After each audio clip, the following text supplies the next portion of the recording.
We're live. Hello, Ming Mong. Hello. Sometimes you just feel like singing.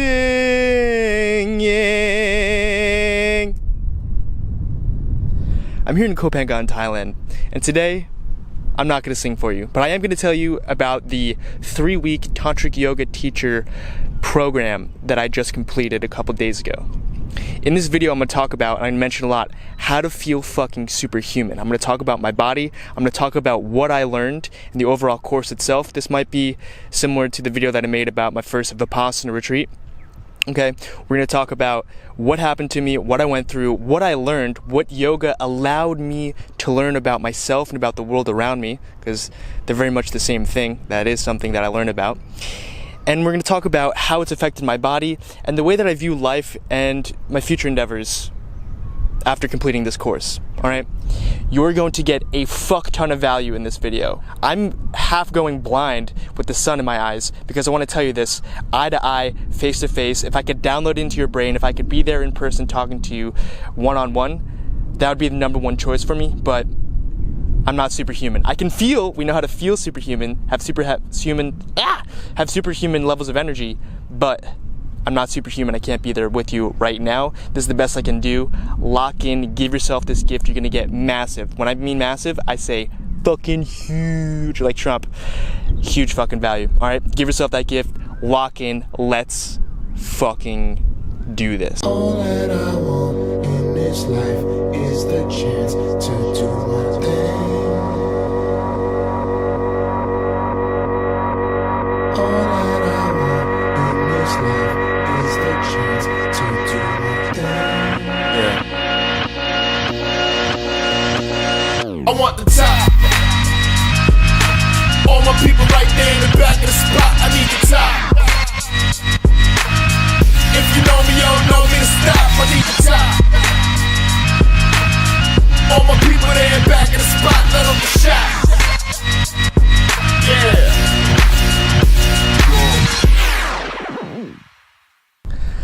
Alright, I'm just going to answer a question that everybody's been fucking asking me. Why did you choose to do a Tantra Yoga program? Why did you want to get certified in order to teach? Do you plan on teaching? Blah, blah, blah. Let me get that out of the way, and then we're going to dive deep on what happened to me, what I learned, and what you can learn from my experience. Alright? The reason that I embarked upon this journey is because when I was in Costa Rica, I was working at a surf camp as a videographer. Okay? At that surf camp, every morning they had yoga classes at this very nice yoga platform that I built. So we had group yoga classes every morning for free, and because I was working there and I was participating, I could just take part. And when I was able to wake up early enough for them, I would take part, and they were wonderful. And one thing that I realized is that they worked very well in tandem with my meditation practice. If you don't know about that, well, I've been meditating pretty much every day for the past 5 years, and for the past year I've been meditating just about an hour and a half to 2 hours every single morning, half an hour at night before bed, and if I'm lucky, I can throw in a 5 or 10 minute session somewhere around lunchtime in the middle of the day just to ease things out.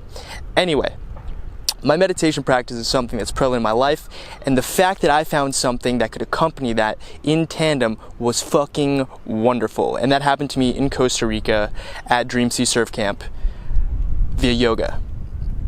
And so I was able to feel my body, and there was a technique and an exercise that was kind of a physical component to what the, I suppose, mental component is of meditation. Yoga is kind of the physical exercise. It's not more just an exercise. It's way more than that.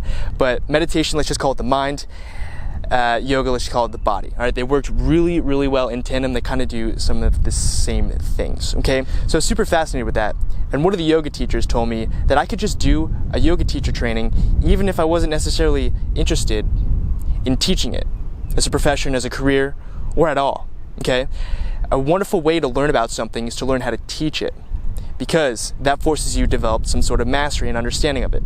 The fact that I'm teaching you about what I'm teaching you as far as social dynamics, life dynamics, how to have more fun, and just shit that's going on that you may not realize is because I have a basic and actually, it's more than basic. I have a very, very solid understanding of it. So, when you have to teach something, you have to understand it. So in order to understand it, you have to learn how to teach it. I kind of reversed the thing in the sense that I went to this teacher training because I just wanted to learn more about yoga. I don't necessarily, and I don't not necessarily isn't the right word. I don't really want to teach yoga in the future. I have no intention of teaching yoga. Perhaps if a buddy or some family member comes over and we're hanging out and they want to experience what I was doing for a couple weeks and they want to get into yoga, I can teach them that. But what I really wanted to do was develop a personal practice for myself, delve into yoga, and I talked about this in 2 videos, expose myself to what it felt like to do yoga every single day for 3 weeks. Those 2 videos, there's exposure part 1 and exposure part 2. Part 2 is about how I exposed myself to not smoking weed and why I don't smoke any weed anymore, but it's been like 20 months. But those 2 videos together give a little extra context for where I am right now and why I'm doing what I'm doing. That's essentially why I came to this island. Oh, let me regress a little bit. The reason that I'm on this island is because there's a special ashram here called the Shri Ashram that teaches a particular technique of yoga. And this technique of yoga goes very, very deep and aligns very, very, very well with Vipassana, which is the meditation technique that I practice. Tantra Yoga, I'm going to talk about the technique itself, but Tantra Yoga is what brought me to this island. There's a special ashram here, and that's the reason that I came to Thailand. Originally, I thought I was going to Cambodia. You might have heard, oh, Evan's going to Cambodia now. And then I thought I was going to Goa, India, because that's where they had another location in the past. Evan's not there. Oh, he's going to Thailand. He's going to some fucking bumblefuck island off the coast of Thailand. That's cool. That's how I chose the place. Anyway. That's why I chose a place, that's why I'm here, that's why I'm making this video right now, and let's talk about Tantra and then what I learned about it. Tantra Yoga. When I tell you that I just did a 3-week course on learning how to teach Tantra Yoga, you're probably thinking that Evan just had a 3-week orgy. And that's completely false. While an orgy would have been mad fun, it's not what we did, and we didn't do really anything sexual. In Western culture, we understand Tantra, and the word Tantra kind of has some association with sexuality. And that's not entirely wrong, but it's massively, massively overemphasized. Tantra and Tantric Yoga, this is what it is in the simplest form. Tantra Yoga, and just Tantra in general, is the development and culturing of self-love in a holistic sense. That's the best way that I can put it to you. And what I mean by that is loving yourself entirely, every single part of you. Your fears, your worries, your joys, what you're good at, what you're bad at, your sexuality, which is one part of you, your urge to procreate, it's part of your DNA, it's written into your genes, okay?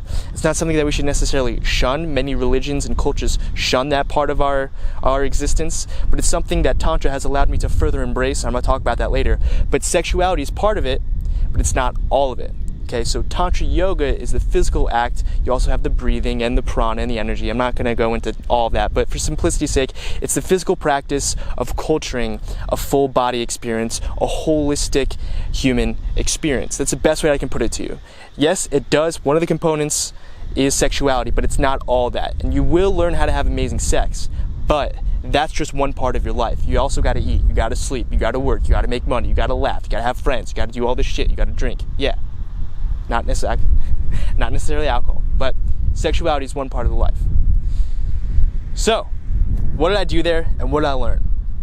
What I did there for 3 weeks, 6 days a week, except for when I missed the class, this was 1 or 2 times.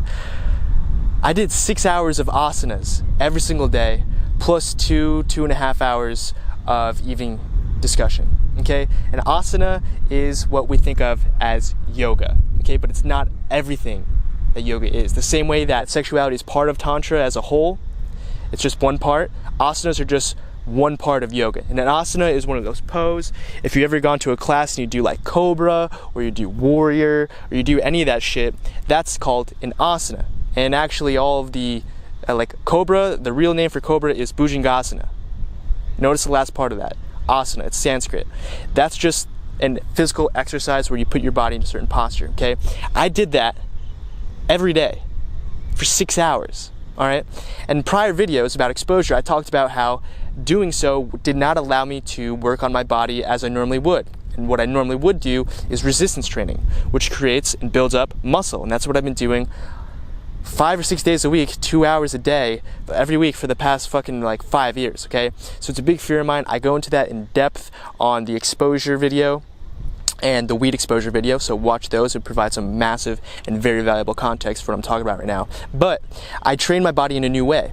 And what that allowed me to do, let's just talk about what I learned already. Let's fuck this shit, Evan. Let's just talk about what you learned and what you can get out of it. What I learned, what you can get out of it. What I learned from doing all these asanas is, one, time can either be your greatest master or your best friend. Gravity can either be your greatest master or your best friend. Another thing, the quality of your work has merit along with the quantity of work that you complete. Those are the big three, among others. There are many things that I discovered about my body, which I'm going to talk about, but those are the big three. The fourth one is kind of miscellaneous body physical sense, which I'm going to get to at the end of this video. But time, gravity, and quality of work, okay? And another one that you could say is that anything that can be your master can also be your tool. Think about that. We're going to talk about time right now. Let's dive in. Time could be the most limiting thing in your fucking life. Time, for most people, and for me, for most of my life, I'm only embracing this now, at 22 years of not embracing this. Time has been my biggest fucking enemy. It's been my biggest constraint, fucking ball and chain. I don't have enough time to do all the shit that I want to do. I gotta get to a certain place. I'm stressed out because I haven't gotten there. Time is working against me because I gotta do all this shit, and it takes time before I can do what I really want to do. Time, for me, along with gravity, because I would love to fly, has been the biggest master in my life, and perhaps it's been the biggest master for you as well. But sitting in those asanas, being in those postures, one thing that somebody said, I think they mentioned this, it's actually something that I really think that I created myself, this saying, is that time and gravity can be your best friends. Get out of their fucking way so that they can do their work and help you. There's this special pose, I forget what it's called, I think it's Tirakasana, or Parshanakandasana, whatever, it doesn't fucking matter. It's when you're laying on the ground, kind of like Marilyn Monroe lays on the red velvet background in that famous Playboy shot. You're kind of, it's like, oh, if you ever go to the chiropractor, it's like when he kind of like humps your ass and needs to put the lumbar of your spine into place. You're like sitting like this. I don't know if the B-roll is gonna get it, but you're like sitting like this on the ground. The ground's right here, and you're laying like this. And I was sitting like that, and somebody said, or I just came into thought, get out of fucking time's way and gravity's way and let them do their fucking work, okay? Because when you're in that position, all you have to do is be in that position. Stop thinking about the bullshit that you have to do for the rest of the day, or any other thoughts that are coming into your mind, coming into your face, coming into your mind, and just let fucking gravity and time do their work. You already set up. You did all the work that you need to do. The conscious mind is done. You moved into that fucking position. Evan, shut the fuck up and let gravity melt you down into the fucking ground. Shut the fuck up and breathe, motherfucker. That's what I felt. And it was fucking amazing, because as you get out of time's way, as you get out of gravity's way and just let that shit fucking do its work, it does amazing work. And what it was allowed me to do is fucking touch my toes when I leaned down. It allowed me to wake up without fucking back pain. It allowed me to sit in a chair, sit on the ground, and not be fucking numb, okay? 2 hours meditation in the Padmasana lotus position, I can do wonders. So I was like, all right, I'll give it a try. I'll let go and I let gravity and time do its shit. I let that happen, went through that experience, and I was like, oh, this is cool. And I stretch my back out and do the other side, and it hurts like fucking tits. But afterwards, I was like, holy shit, there's so much productivity that happened with that. The quality of my work was fantastic, because the result was magnanimous. I don't know if magnanimous is the right word. Magnificent. I could bend. I could fucking be flexible. I'm not a very flexible person. I have all this muscle that I gained, but I never learned how to fucking flex it. It was never adaptable. It was just like this raw, dirty muscle that couldn't move and shit. So I'm seeing this and I'm like, oh my God. The less work that I did consciously, the more work that was allowed to happen unconsciously or subconsciously, right? The more that I can stop working and get out of time and gravity's way, the more that they can do their work, and the better I eventually become, the better growth that I experience. How fucking crazy is that? I come from a part of the world which is outside of New York City where it's like, how much did you get done? What are you doing later? What is the quantity of work and performance that you can achieve in this amount of time, this amount of days, this amount of months throughout the year? This is your quota, and blah, blah, blah, blah, blah. And it has its merits, okay? I'm just describing where I come from. That's the kind of culture. You have to perform in school. If you don't perform in a certain aspect, which is quantity, then, you know, you will be demoted, and that's kind of how you're based off of and judged. So I come from a very, let's just call it type A personality mindset, okay? And so for my entire life, I've been judging myself, whether it be through school, work endeavors, business, any sort of projects that I'm working on, videos, making videos, pursuing any sort of passions and projects. I've really been benchmarking myself and judging myself off of the aspect of quantity, the quantity of work that I can get done throughout the day. And what's interesting is that this is super relevant right now. I'm going to get into what quality means, but what's interesting is that right now, for this month, I'm going to be launching a marketing campaign on my YouTube channel. I'm going to be setting up my website. I'm going to be launching and growing my Instagram massively. Okay, so I have a lot of work to do, and I also just started another company that's a social media marketer, influencer company. Not to just keep spewing out endless words, but I just started a company where we deal with Instagram and social media marketing. Anyway, enough said, you get the point. I have a lot of work to do, okay? This month, I'm just gonna be chilling in a bungalow and doing work pretty much half the day, if not more than half the day, and then just trying to recoup, heal overnight, and then just do it again while simultaneously building my body back up. Okay, so I have a good amount of work to do. But now that I went through this 3 weeks and I had some sort of epiphanies, some exposure and experiences, I can now appreciate the quality of work that I'm performing and that I'm going to perform and that I performed in the past. And for me, this is fucking life-changing, because I was doing work over the past couple of days and I was thinking to myself, the first thought pattern, because we have dirt roads and highways in our brain, which are synaptic pathways, it's how easy and where thought travels. I had a fucking highway going down. Okay, how much did I get done in this amount of period of time? Is it justified? And do I have enough productivity in order to deserve a dessert? That is the highway. It's super easy to travel down a highway in your fucking mind. When a thought arises, it arises in the amygdala and it expands outward and gets interpreted by the cortex, especially the prefrontal cortex, okay? The way that it expands out is via synaptic pathways. And when it gets interpreted by the prefrontal cortex, we have thoughts. When it's starting, it's just feelings and emotions. And that's in the core of the amygdala, just located just above the brainstem. Okay, right there, as it expands, it travels via synaptic pathways, and synaptic pathways work just like any sort of transportation method. Okay, I think of them as highways and roads. Okay, if you're a car driving and you see a fucking highway and you see a dirt road, which one are you gonna go down?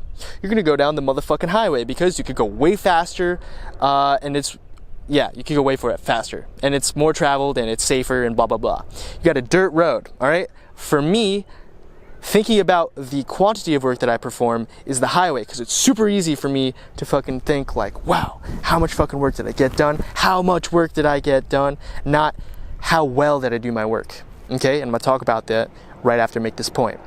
That's a highway in my mind. The dirt road is the quality of work. It's how much creativity and focus did I bring to the table when I was doing my work? How much was I inspired proactively with my work, doing it out of love rather than fear of not feeling accepted, not only by the world around me, but by the world inside me. Okay, how much am I doing this work out of love versus how much did I get fucking done? Okay, the dirt road is the quality in my mind. Now, it's gradually becoming some sort of sidewalk, all right, and eventually it's gonna develop into hopefully a road, maybe then like the main street in the town, maybe then a highway with a couple lanes, and then eventually maybe an airstrip. I would love for that to happen. But it's gonna take time, it's gonna take cultivation, it's gonna take fucking brain power and willpower, okay? It's gonna take alpha energy to fucking cultivate that road. But it's something that has been started, okay? I went down a couple times yesterday, and as I'm performing the work that I have to do over the next month or so, I'm gonna really be emphasizing the quality of work. And I feel a lot better doing my work when I can look back on it on an emphasis of quality rather than quantity. It's very easy to say you didn't do enough, you should feel bad about yourself because you could have done more. What else could have you gotten done in this past 2 hours, right? Quality, all I have to do is fucking meditate before, and I know that my quality of work will be fucking phenomenal. Anyway, that came to me via this past yoga retreat. It's fucking wonderful. And I don't know if it's really relevant to you. I don't know where you come from. I hope that it's relevant to you, but maybe you do come from a place where quality is more emphasized than quantity. But I think my gut feeling is that in today's world, the type A quantity production is the more emphasized mindset that we base each other off of. And not to say that it has its merits. Not to say that it doesn't have its merits. It has its merits, right? You have to get shit done. I could cook a bowl of pad thai with phenomenal focus, with massive creativity, and it tastes fucking delicious, but I also have to fucking wash the dishes. I have to do all this other shit. You know, you have to do the full cycle. You have to get the fucking work done at the same time. So what I'm really trying to say is that there's some sort of balance. I think that I'm massively over on the quantity side, where I should fucking turn the needle back to the quality side. And not to say that I should go all the way quality, because I'm just gonna get way too engrossed in my work and not get anything done. I could do it with love. I could do it with tons of love. I could do one thing with tons of love and then not do anything and forget to eat and then die. You know what I'm saying? So it's a nice balance of quantity and quality. I'm beginning to fucking turn the needle over. Come on, get this gas gauge. Motherfucker, you're stubborn. Get the fuck over there. Lose consciousness, lose control. Let gravity and time do their work. Get the fuck over, let quality work presume you, and allow it to be appreciated. That's something that I'm working on, and perhaps it's just my little guess. Hopefully, it's relevant to you as well. All right? What I talked about before, I'm going to touch upon again. The fact that you can get out of your way and do less by doing more. Do more by doing less. That's what it is. Do more by doing less is another way to think about the fact that gravity and time are your best friends. Now, that happened to me in an asana. Okay, this happened to me in yoga. But since that happened, and since I kind of realized that, since that intellectual understanding got planted in my brain, I've been able to see it outside of just yoga. See how time and gravity not so much, but see how time can be used proactively rather than reactively in my life. And it's something that I'm not ready to make a video on right now. My understanding of this is not fully flourished enough to really come from a place of teaching or sharing. I really have to go through a bit more of life to experience this more and to be able to feel like I'm bringing you true value in a video that's going to talk about how time can be used more proactively than reactively. But it's something that's on my radar, and it's something that I'm going to be pursuing. Perhaps after watching this video, you see it for yourself, and then you'll subscribe, and then we'll come back and you can see what I kind of discovered, and then what you discovered. Kind of a little tag team collab. All right? That's one thing. That would be phenomenal. That would be miraculous. I know I said this was the last point, but let me just talk about the physique a little bit. I had a massive fear of losing my physique. Right? I built it up and I put it on the work. I said that already. But after this month, I haven't really lost that much of my physique. I didn't become this like fat ass American. I didn't embrace the true fat American that I truly am inside, based off where I was born and the language that I speak. Okay, I didn't become this fat ass greasy dude after not working out. I experientially understand now that I can go for a period of time without working out, and that fear is fucking bullshit. That fear, Evan, that fear is fucking bullshit. And the reason that you can say that with so much clarity and confidence is because you fucking went through it. You felt it. Intellectually, I can understand that, oh yeah, dude, if you do this yoga retreat and you don't work out for this certain amount of period of time, you will not lose that much muscle. You lose a little bit and then you can build it back up. That's great to intellectually understand. To consciously inhabit that, that's wonderful.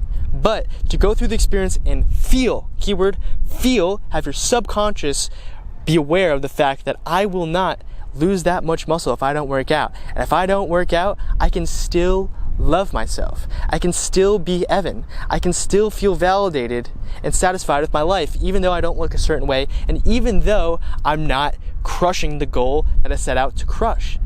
In other words, Evan, you can better embrace the process. You're not necessarily at your goal, you're not the product that you want to be, but You're taking the steps towards something that you find meaningful. You're putting something on the back burner, and you're showing yourself that even putting something on the back burner doesn't mean that it's going to get super cold. It's merely the back burner, and you could bring it back to the forward. And now, I feel a lot more confident in my body, a lot more in myself, knowing that if I don't work out, I'll still be me. I'll still make people laugh. I'll still love myself. I'll still conquer and keep pursuing what I find meaningful, even though I don't look a certain way, even though I didn't do something yesterday or today for a certain amount of period of time. That, if you didn't follow, is working out. Even though I don't have a certain physique, I could still laugh by myself. I could still love myself. I can still fucking love myself even if I'm not doing something and I'm becoming the product that I want to become.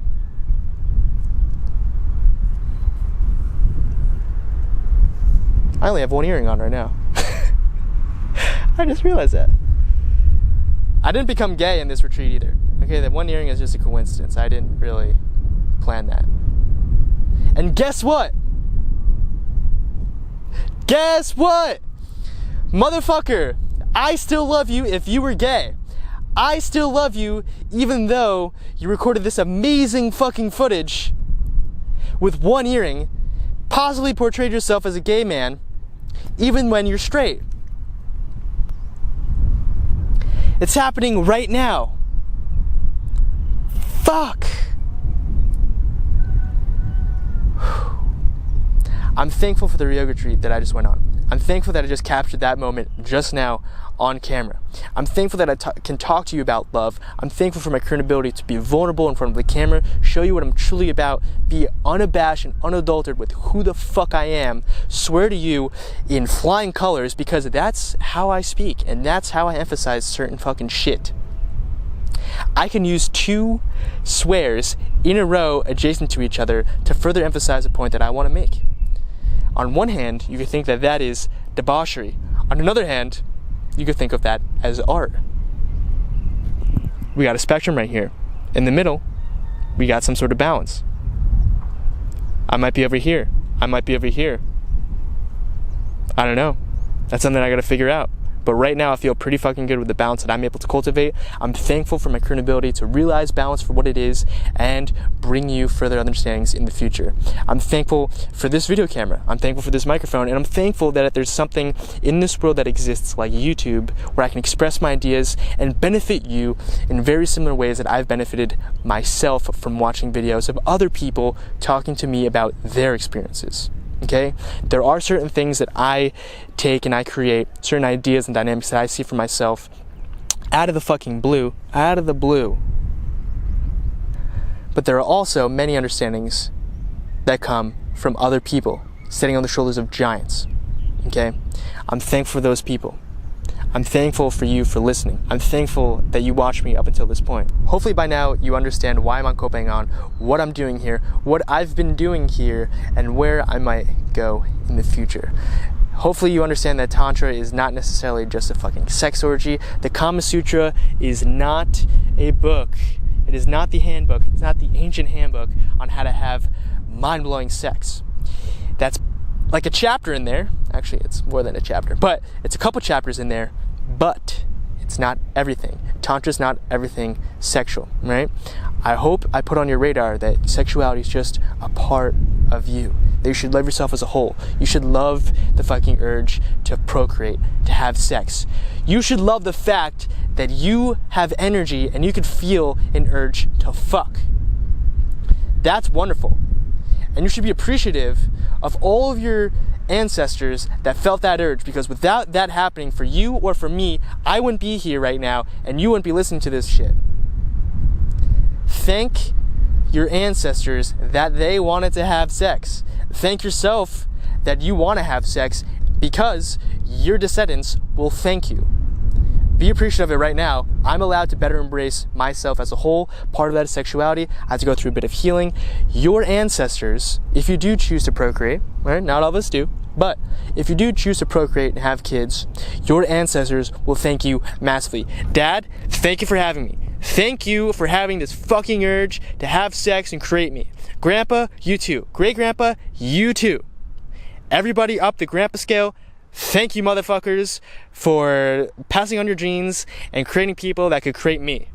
Because I'm loving my life, I'm doing what I want, and that's enough. This video is already long enough. I'm thankful for you watching this. I'm thankful for where I'm going and my current understanding, the tools in my toolkit, not the masters over me, the tools in my toolkit that I can use to fucking pursue that which I find meaningful and ultimately lead the life that I want to live. Hopefully by watching this, you can also do the same for yourself. All right, let's wrap this fucking thing up. Thank you for watching. Peace out.